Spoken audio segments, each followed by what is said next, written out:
ReachIvy is a premium education advisory that helps aspiring students get accepted into top-tier educational institutions globally for high school, undergraduate, master's, MBA, and executive education programs. Good evening, everyone. We at ReachIvy are delighted to welcome you at our live broadcast event created specially for students who requested us to events in their cities worldwide. We are happy to bring you our masterclass on design thinking. Something about ReachIvy: it's a premier admission consultancy that helps aspiring students get accepted into top-tier colleges and universities. I would like to invite Vibha Kagzi, founder and CEO of ReachIvy, to moderate this discussion. Over to you.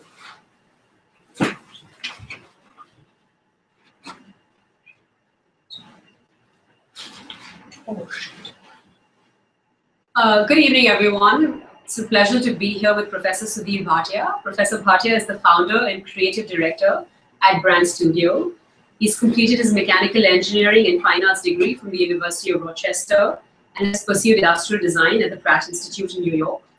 Presently, he's a guest lecturer at the Indian Institute of Technology's Industrial Design Center right here in Mumbai. Professor, it's a pleasure to have you here. Thank you for accepting our invitation this evening. Thank you for having me.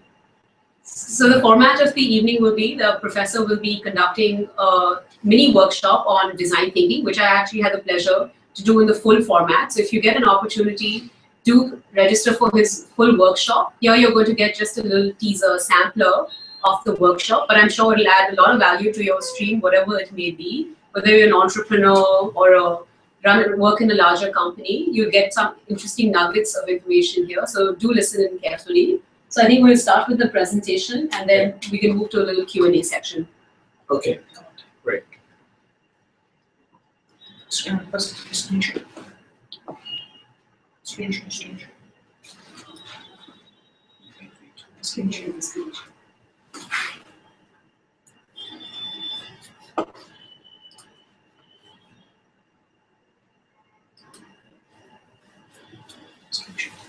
Start the screenshot.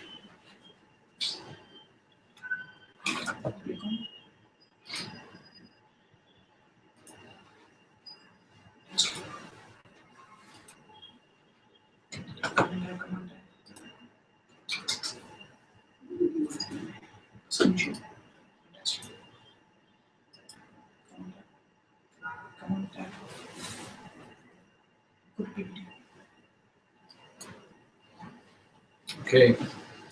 So thank you for inviting me to talk about design thinking. I'll been running these workshops on design thinking for a while now, and I'll take you. I've kind of edited that presentation down, and I'll show you some of it to you today. So what I wanted to talk about is start with this case study, and this case study is taken from a book called Switch, and it was written by two professors from Stanford, Chip Heath and Dan Heath. And it basically takes us into Vietnam. 1990, we're in Vietnam. Malnutrition is 65% of all children under the age of 5 are suffering from malnutrition. And the conventional wisdom at the time is that, of course, malnutrition exists because of poor sanitation, poverty, and clean water, lack of clean water, ignorance, things like that. Very things that you would probably not be able to solve, very difficult to solve. And then this man comes along, his name is Jerry Sternin. He comes with his son and his wife when his son was 10 years old. So this picture actually on the top right is much later. But he worked for an NGO called Save the Children, and he came to Vietnam. Now, when he lands in Vietnam, the Vietnamese government tells him, look, you have 6 months to make a difference. Otherwise, we're not going to extend your visa. And so Jerry's, and the reason being, the United States had an embargo on Vietnam at the time. And so, of course, they didn't want an American hanging around in Vietnam. So here he is. He's got 6 months to make a difference. He's got no experience in nutrition and lack of funds, and he has a very small team. But he follows his instinct, right? And his instinct is that the solution will lie in the community. So what does he do? He takes some of the locals, some of the local women, and they go into villages, and they go into the households of these villages and measure the weight and height of the kids in these households. And what they see is that some of the kids are actually healthy. Now, that their weight and height actually make, they have the right weight for their height. And what he did not do is he did not look at the malnutrition cases. He went and looked at the healthy kids and what they call, in the book Switch they call as bright spots. So what did he see with these? What were these bright spot moms doing? Right? They were feeding their children 4 meals a day. They were actively feeding them. They were giving them shrimp and crabs and sweet potato greens. And where did that shrimp and crabs come from? The shrimp and crabs came, these were farmers that worked in fields where there was a lot of water. The crabs were growing, were living in those fields. The shrimp were living in that water, were growing in those waters. So they would catch those, put them in their pocket, bring them home, add them to the rice and into the different foods. And also the people thought that sweet potato greens were considered the poor man's food, so they wouldn't eat it. But these mothers were actually using the sweet potato greens. Now, to compare it, they went and looked at the other households, what was going on in the other households where the kids were not so healthy. They were being fed 2 meals a day, soft foods, and high quality rice.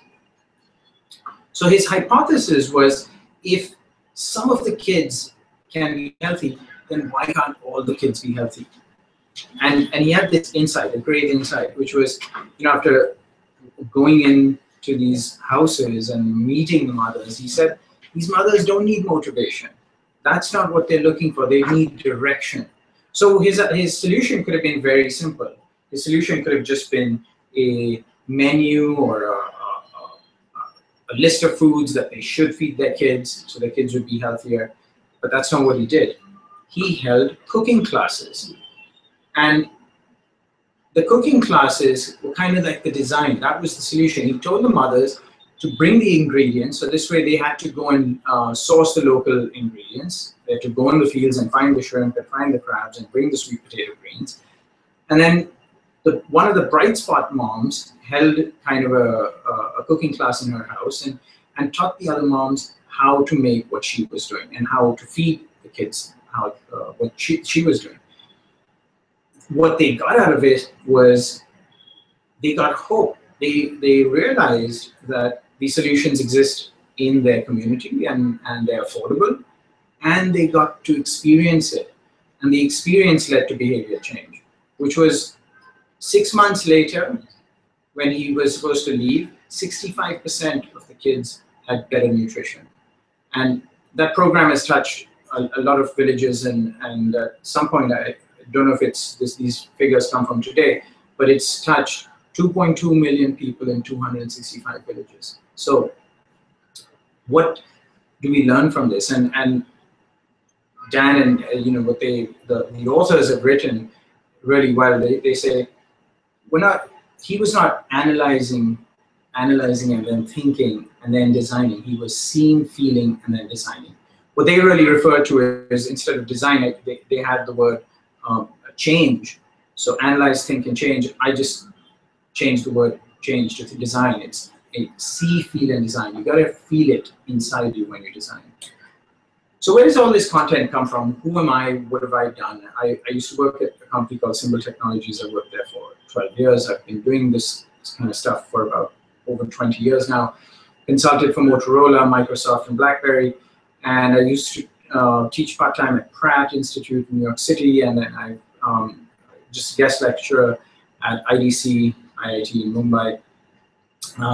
I've taken some of the content from my workshop from the D School because they have it part of the Creative Commons, and you learn from consultancies like IDEO. They've written great papers out there about the topic of design research and design thinking, and then I have a few people that I like to follow: Bill Buxton, Edward Tufte, Ray and Charles Eames, and there are many others. But these are people I've learned from over the years, just by either going to their lectures or reading their books, etc. So So let's talk about what design was historically. Design historically was a very, it was a downstream process. It was tactical.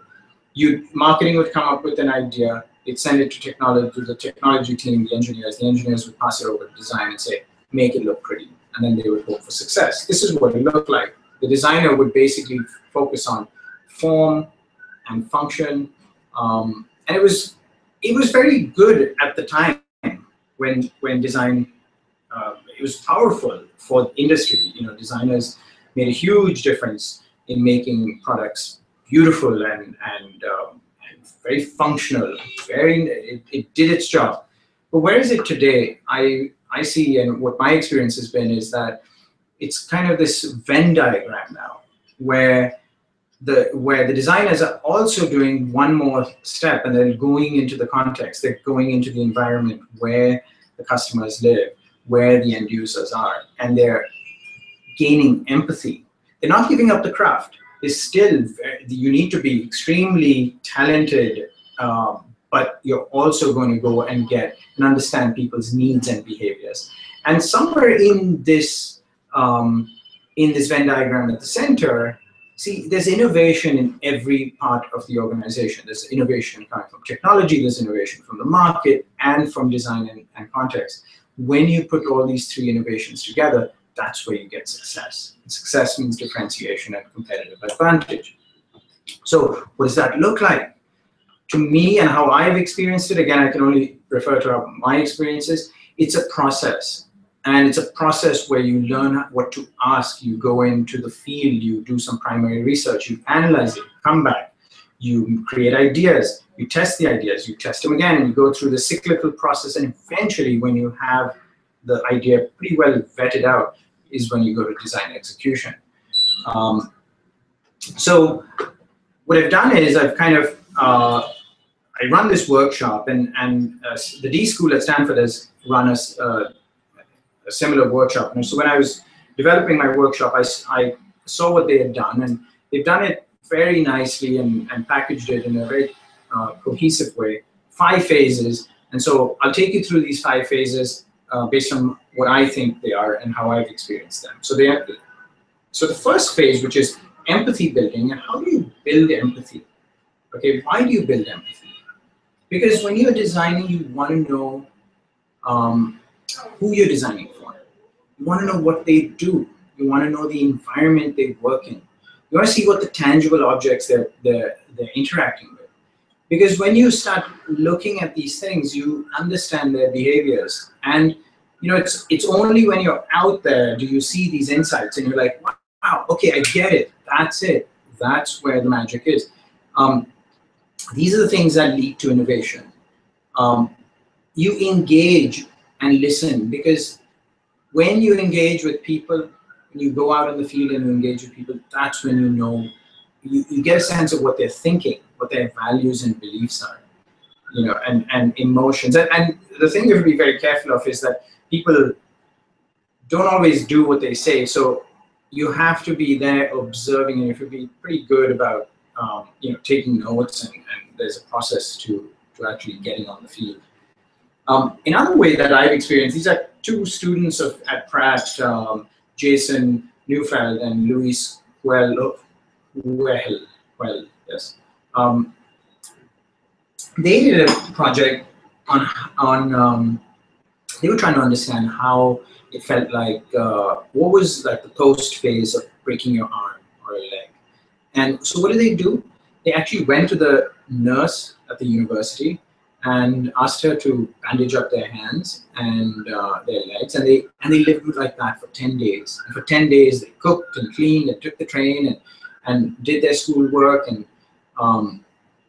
what came out of this process were just some fantastic solutions you would have never really expected or thought of if you just interviewed people. So sometimes you got to go one step deeper. You got to get into somebody else's shoes, and that's through experience. And that's what we call experiential research. So if you're able to gain empathy, empathy eventually leads to meaningful solutions. But what I'll say is this is a photograph taken by Henri Cartier-Bresson. And it's a great shot. I love it. It's, you know, the moment, what he calls the decisive moment. just before this man is touching the water, Henry Bresson is able to capture, take a snap of it. And these decisive moments you only capture when you're out there in the real world. If you're stuck at your desk and you're not interacting with the outside world where your customers are, you're not going to capture the golden moments or the decisive moments. So my advice is, try to get out. You got to be in to do the work, but you also have to find time to get out and see the world, and that's where you capture. So what do you do when you go and capture these moments? And when you capture all that, you come back, you synthesize the data. You go into that next phase of what the workshop talks about, and that's to define. And you synthesize the needs, you synthesize the insights, and it's like listing needs. This is what XYZ, the implicit and explicit needs. You just go down and you list them. You maybe even write a story of their day. What does their day look like, right? But what's an insight? I've always wondered, what is an insight? I mean, now, of course, I know what an insight is, but maybe some of you are wondering what an insight is. Let me tell you what an insight is. It's an aha moment. It's kind of like when you don't know why you know the answer, but you just know it. It's like a light bulb goes off in your head. Newton had that moment. And Newton had that moment. It's not that he saw the apple fall and then he said, oh, that's gravity, and so there's gravity. No, everybody knew that there was gravity. What he did was he took the tree a little bit higher and in his mind, and he said, oh, but the apple would still fall to the earth. And then eventually he took the tree and he said, what if the tree was as high as the moon? And if the apple still fell to the earth, that means the moon is being pulled by the earth, and therefore that pull is causing it to orbit around the earth. And that's where you get the universal laws of gravity. Basically, the laws of gravity, and why it was such a great principle is the same principle that's applied to celestial bodies is applied to the apple on your tree, right? And that's what made it so great. But the aha moment is when he took the tree and took it up to the moon, and he realized, oh, the apple might still fall to the earth. So what do we do with the findings? The back image here is we work on Post-it notes, we go through all our data, we put it up on a wall, and we pull out what's relevant, and we look for patterns and insights, and we break it up into small chunks and look for gaps in our data. And then we do is we create a problem statement based on what we've seen, right? And so this is a problem statement that's kind of open-ended. And I'll talk about this open-ended problem statement for a second. Let's look at what is 5 plus 5. 5 plus 5 is 10. Now, what two numbers add up to 10? Think about that. 6 plus 4, 8 plus 2, 9 plus 1. And a lot of people end up at 4 numbers, four combinations that are equal to 10. What about 9.5 plus 0.05? 0.5. That equals 10. Therefore, the answer is infinite. So if I asked, I'm focusing on 10. If I told you to give me 5 plus 5, you'd give me 5 plus 5. But really what I want is I want 10. Okay? But if I ask you to give me 10, you'll give me a million solutions. That's what the problem statement should look like. Focus on the outcome and not on the solution, because when you focus on the outcome, you can have an infinite set of solutions. And that's what's really important in design thinking. So let's give you a real tangible kind of case problem with that. Let's look at collecting water. Millions of women and children collect water.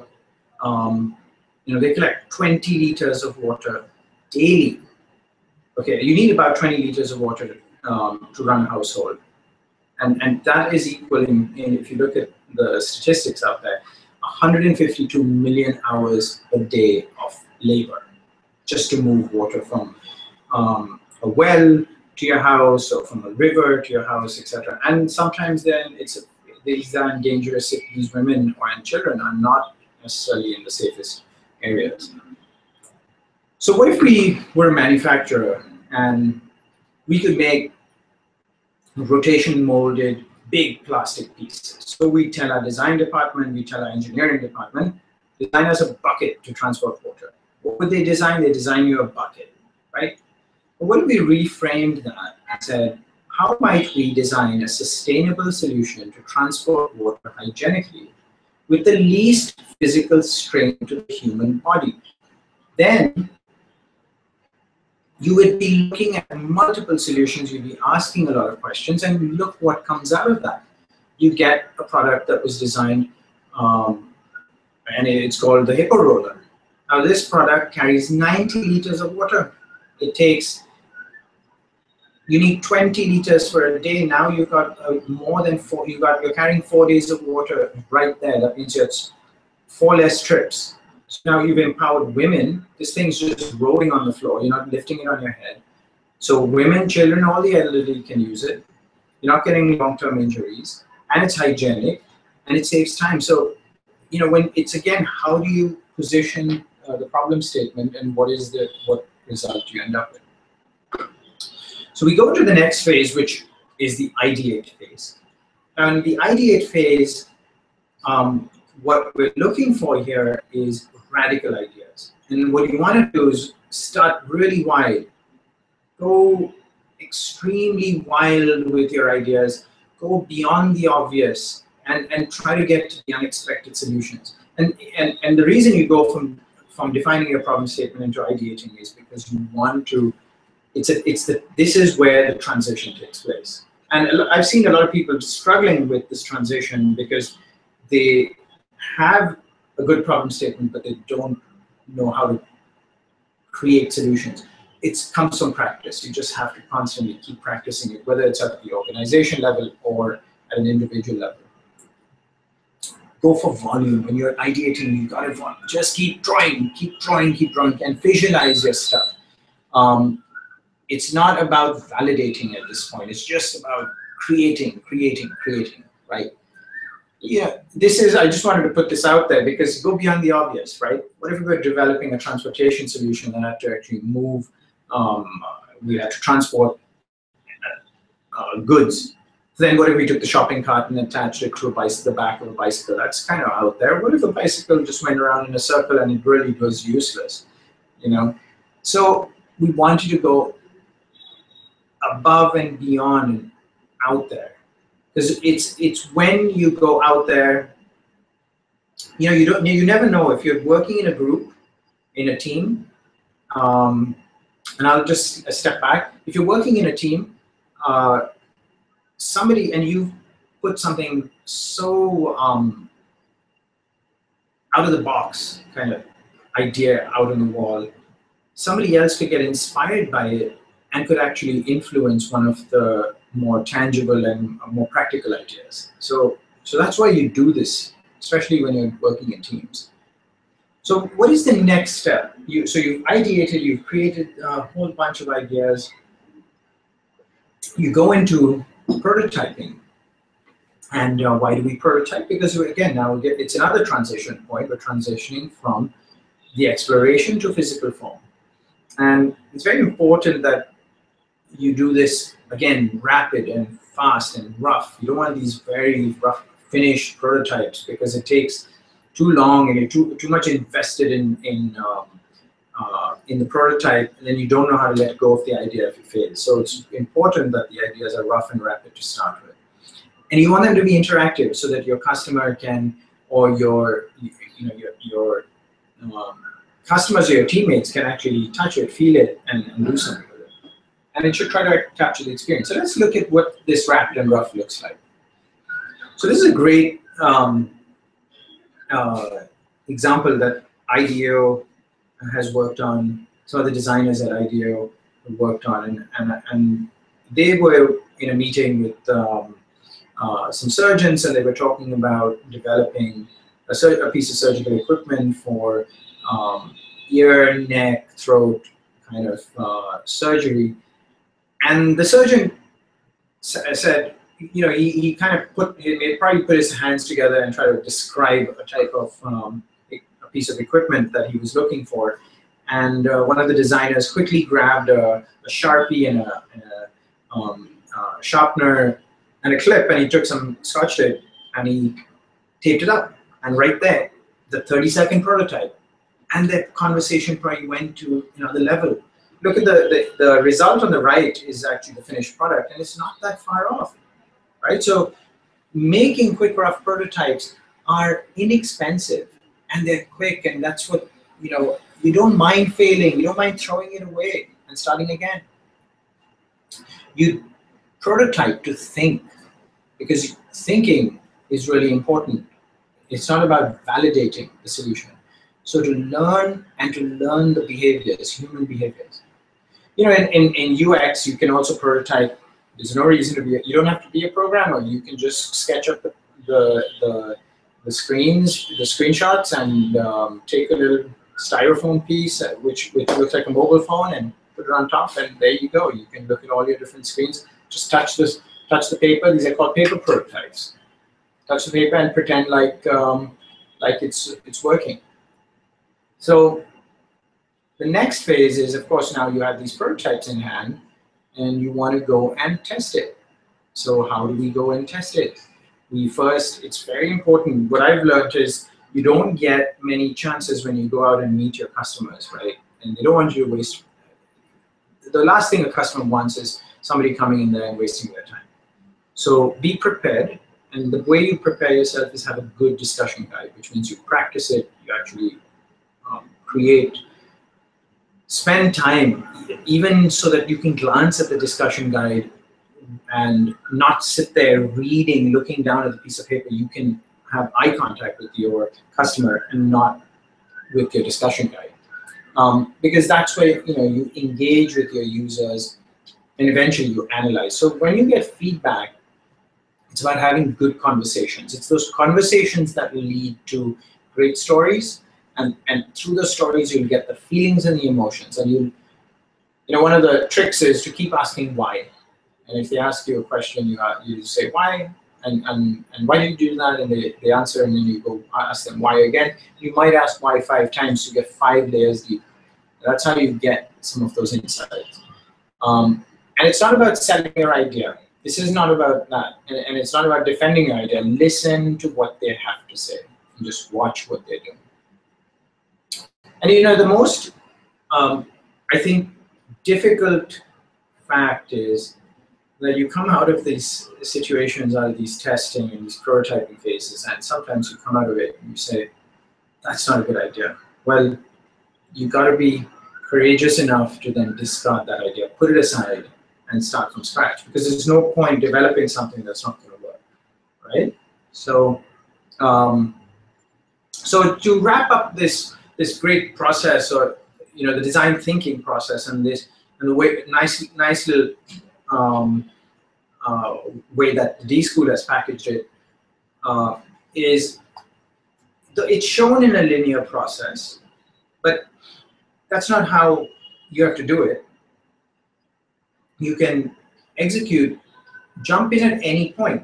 For example, if there's a lot of conventional wisdom inside your organization, you already know a lot of the ideas between the people. You might collect some of those ideas and go right into the ideate phase. Start at the ideate phase. Go to then prototype, test, learn, build your empathy after you go into the testing phase. You don't have to start at empathy, right? The point is that you can start anywhere, mix and match, and then go through the cyclical process, because it's in this cycle and this iterative process that you will debug your problems, and you will come up with innovative solutions. And in all these different processes, you'll find innovation and out-of-the-box thinking. So as a core takeaway, what I want you to think about is go for human-centered design. So build empathy. It's important. You might not fully appreciate it right up front, and your organizations might not. So those that are listening, that are part of design departments, and you can and your bosses in engineering or in marketing don't want you along on the field trips. It's up to you to encourage them that you want to follow a human-centered design process, and that's very important. Prototype then to learn, okay? And design thinking, it's a bit of a misnomer. It's more about doing than thinking, okay? Make that prototype. Don't just talk about the prototype. Get your colleagues together and make a quick, simple one, a simple prototype. and show people those prototypes. Don't just tell them about it, because the minute you start talking about it, well, the minute the person leaves the room, they forget what you've said. But if you show them a physical artifact, they'll remember that. And iterate, iterate, iterate, iterate. That's where the magic will happen. So with that, that's kind of a quick, half an hour. I just kind of wrapped it up in a half hour on design thinking. There's a lot more, and of course in the workshops we go in and we spend a whole day on this subject, especially doing the physical building of the prototypes and ideating and coming up with problem statements and testing, etc. So if you're out there and you're listening, I think the design thinking process is a big buzzword right now, but it's not just a buzzword. It's actually, it is very valuable in my experience and what I've seen and the innovation it's brought in the projects I've worked on. So.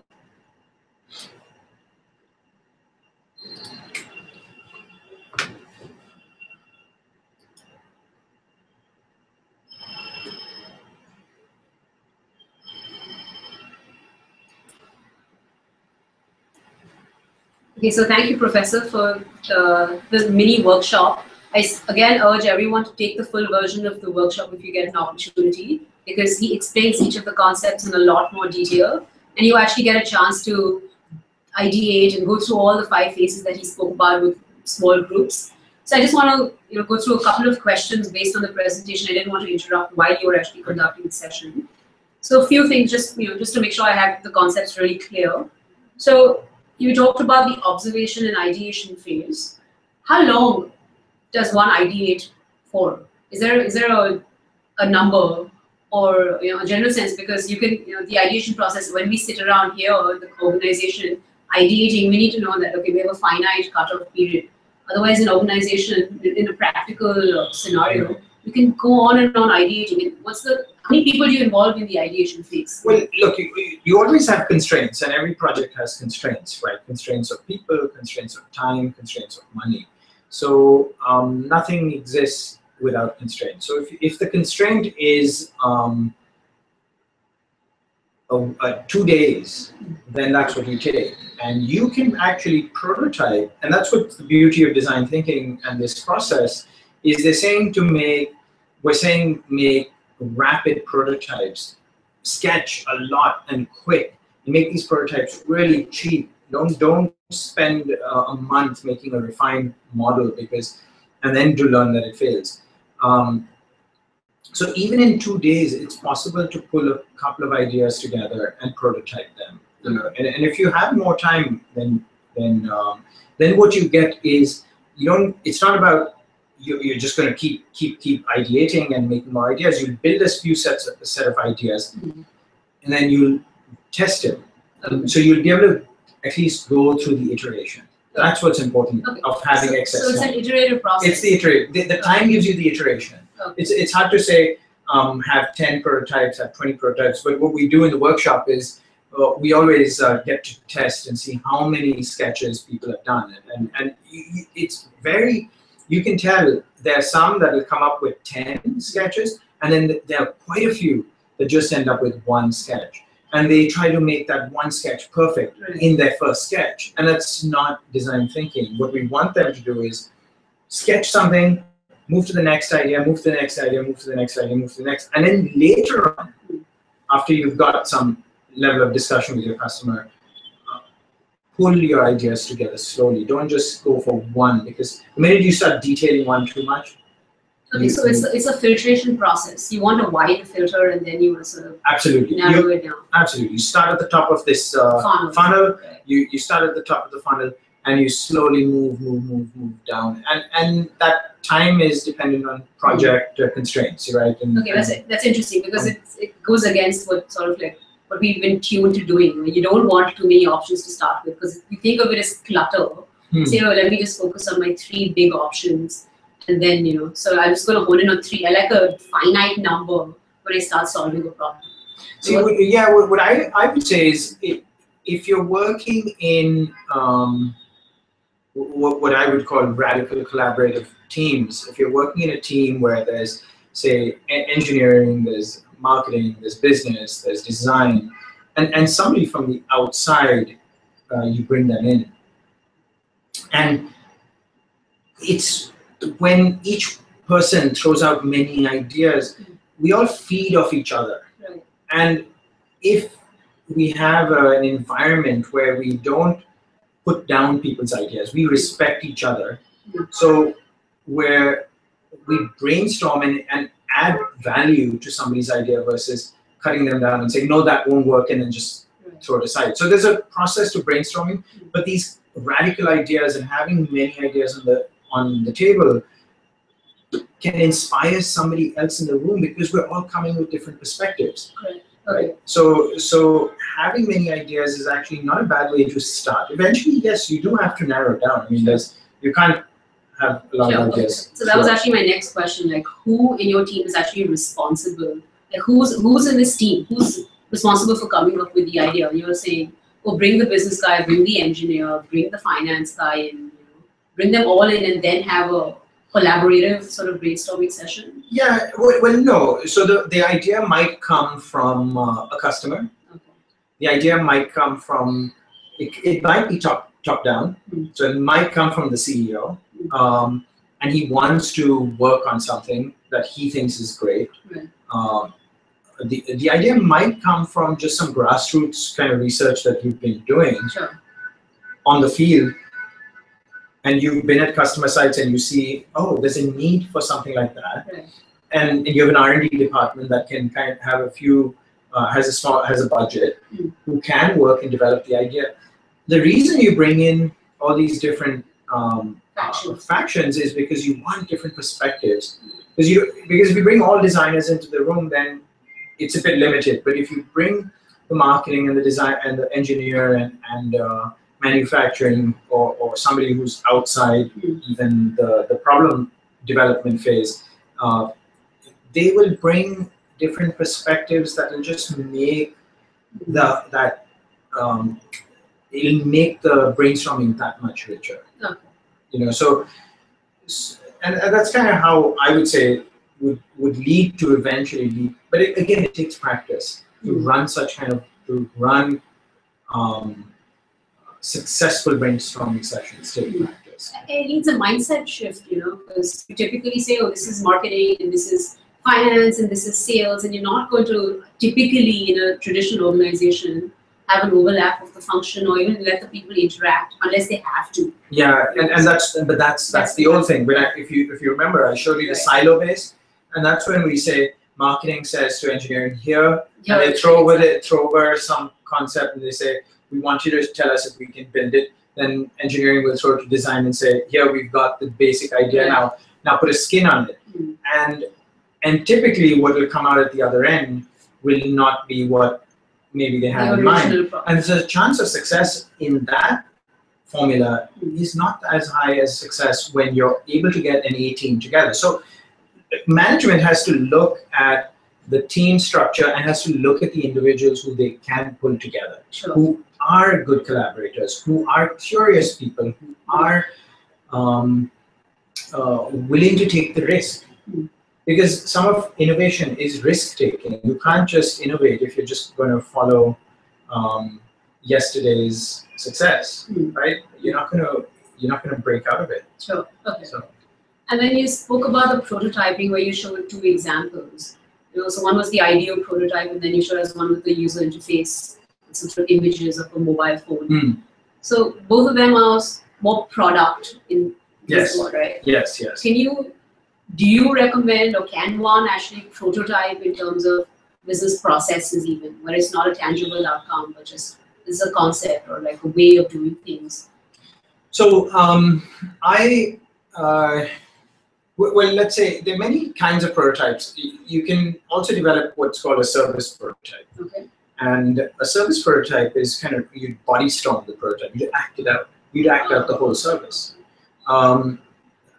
We did one recently, which was, it was a prototype that we built in 2 hours.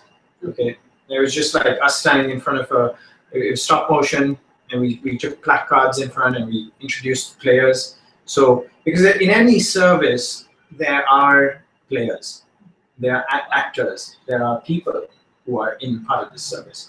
And in this service we were, it was an organic foods delivery service.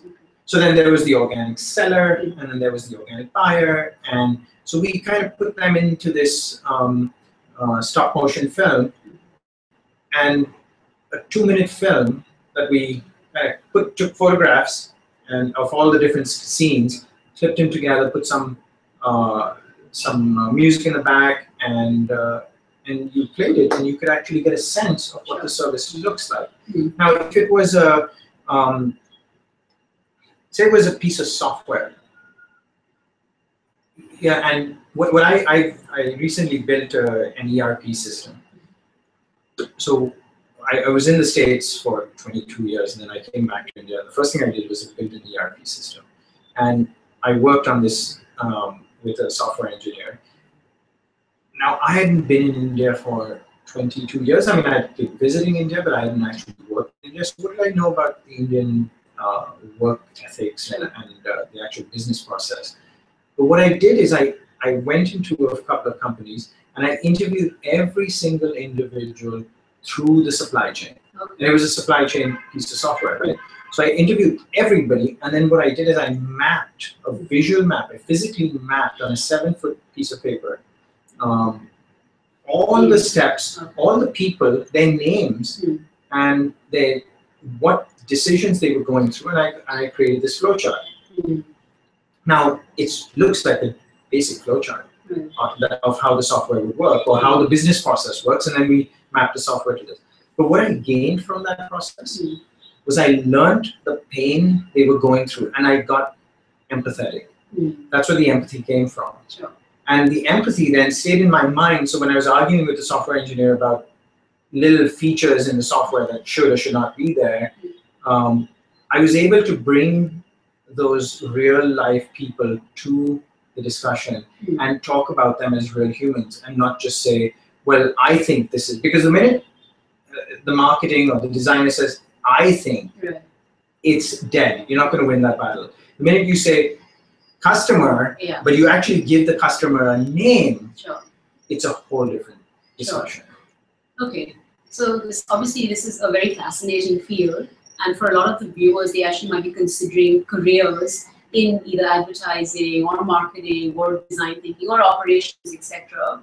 What is the business opportunity for someone who wants to pursue a career in this field? Definitely in India, I would say, in the States, in Europe, this is being practiced, and there's a lot of opportunities. I think the key is it depends on the type of person you are, right? You got to be curious, you got to be open-minded, a good people's person. You got to be able to get into with people and actually have conversations, and not, and be the kind of person where they're open to sharing and you're interested in their stories, and then you have to also have a bit of process. There's a method to this madness, so you can follow that method. So if you can, a lot of you out there, if you see yourself in those shoes, and you say, yeah, I am a curious person, I like to learn new things, and I like to experiment and try new things, well, then it's kind of up to you to, if the organization doesn't already do this, then it's kind of up to you to introduce this way of thinking to your organization. And that's kind of what I tell my students all the time, is don't expect the company to tell you to be a design thinker. Sometimes you have to tell the company that this is important, and bring the case studies. Go out, study the case studies, and present it to the leadership of your teams and your organizations, and that's kind of how it sometimes gets built. Right? Is it a career that's sort of like, can you go get a job as a design thinker in? You can, but it's not something that is just handed out to anybody right out of school. Typically, these are things you kind of you learn over time. It definitely takes experience, I mean, there are students who come out of school who are great design thinkers, and then they land into those jobs. Okay. Like a traditional, like a brand agency would pick them up, or a marketing agency would pick them Correct. And the question is, would they use him well? Would they know how to use him? Sure. It depends on the organization. Because if you pick up a good design thinker and then you just make him do execution, which is, okay, now execute this website, then he's not doing what he does really well, he or she does really well, which is that upfront strategic thinking. So a lot of organizations do have a need for strategic thinkers. Typically, they tend to be a little more senior because then they have some experience, because strategic thinking needs some experience. But I definitely think there's an opportunity, and what I'm seeing is in India, there is more of a buzz. The word, look, design thinking is a big buzzword, right? Everybody's like, what is design thinking? I'd like to learn more about it. What is the design process? The key is it's the design process. It's moving away from the silo-based process of product development to this kind of Venn diagram process that I showed up ahead, and bringing the organization in to working that way. And not all companies take time to change. It's not, it doesn't happen overnight. So I do think there is a lot of scope, and I'm seeing in my workshops, the kind of people that are coming to the workshops are from all industries, very interested to take some of that knowledge back to their industries. Sure. And I've run these workshops for some IT companies and also NGOs. There are NGOs out there that are very interested. So it's happening, and I'm seeing it also at the university level, where business schools are asking me to run the workshop. Okay, interesting. Yeah. Okay. So my final question, considering we run an educational advisory here, if we were to advise someone in terms of getting an education that leads up to them becoming design thinkers, what sort of degree would you suggest they go out and get? Both at the undergraduate level and then at a postgraduate level, if at all? What sort of academic curriculum do you recommend to someone? It's a good question. I came from, I studied engineering as an undergraduate, and then I studied industrial design. Was it I studied mechanical engineering as an undergrad, and then I studied industrial design. Honestly, I didn't end up where I am today doing this kind of strategic design thinking work by design. It kind of came because of who I am, because I was curious, and as an engineer, we were designing complicated products with snaps and plastic parts that had to take a lot of drop and shock absorption. And then I spent hours and hours on it, and then we'd release the product, and if the product failed, I'd be like, why? Right. We spent so much time, we gave it our blood every day, right? And the product failed. What was wrong?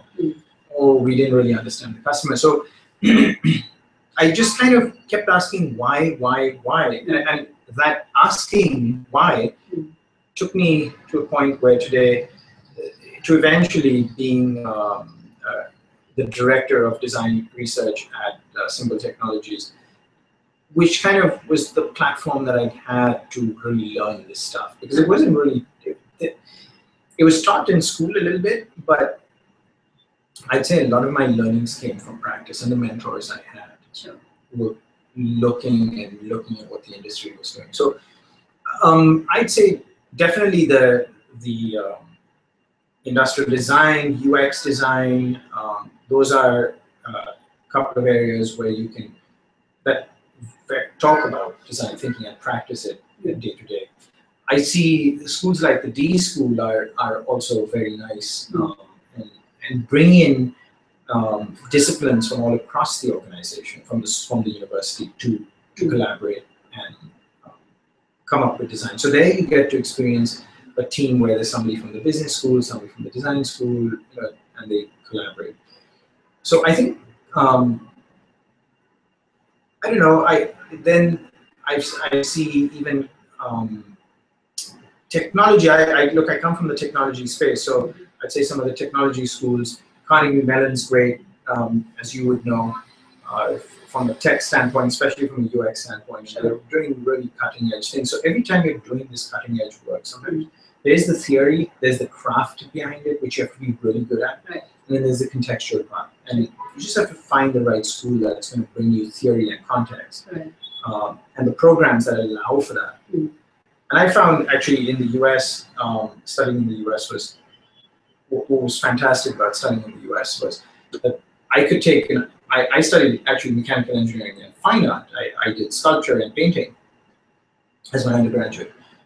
So you can do those kind of interdisciplinary things and subjects, and you end up like super rich with ways of your perspectives just expand, you know. So one has to kind of find that, because you can get it. You don't have to be a designer to do design thinking. Sure. You can come from engineering, you can come from history, you can come from English. You can also, you know, you don't have to go to design school and that's what we say in design thinking workshop. You don't have to be a designer to design. You can be creative because it's a creative thinking process, and it's not just that you have to be able to draw. Sure. Right? Yeah. A lot of people get sort of shy away from the buzzword because they think, oh, I don't know how to draw, I don't know how to sketch. Yeah, I don't know how to sketch, and therefore I don't know how to do this. Right. And that's not what it is. Okay, so essentially a curious mind and ability to ask the right kind of questions. Ask the right questions, be curious, know how to interact with people, know how to brainstorm with people. A lot of collaboration. Collaborate with people. That's where the big breakthroughs take place. Sure. Okay. Great. So I hope this was useful, and we definitely I had a great time in the office. So thank you for coming by. Thank you. And please look forward to our future masterclasses, and we'd be happy to enlighten you with more knowledge. So if there's anything specific that you'd like to learn about, do send us an email at help@reachivy.com. Have a great evening. Thank you.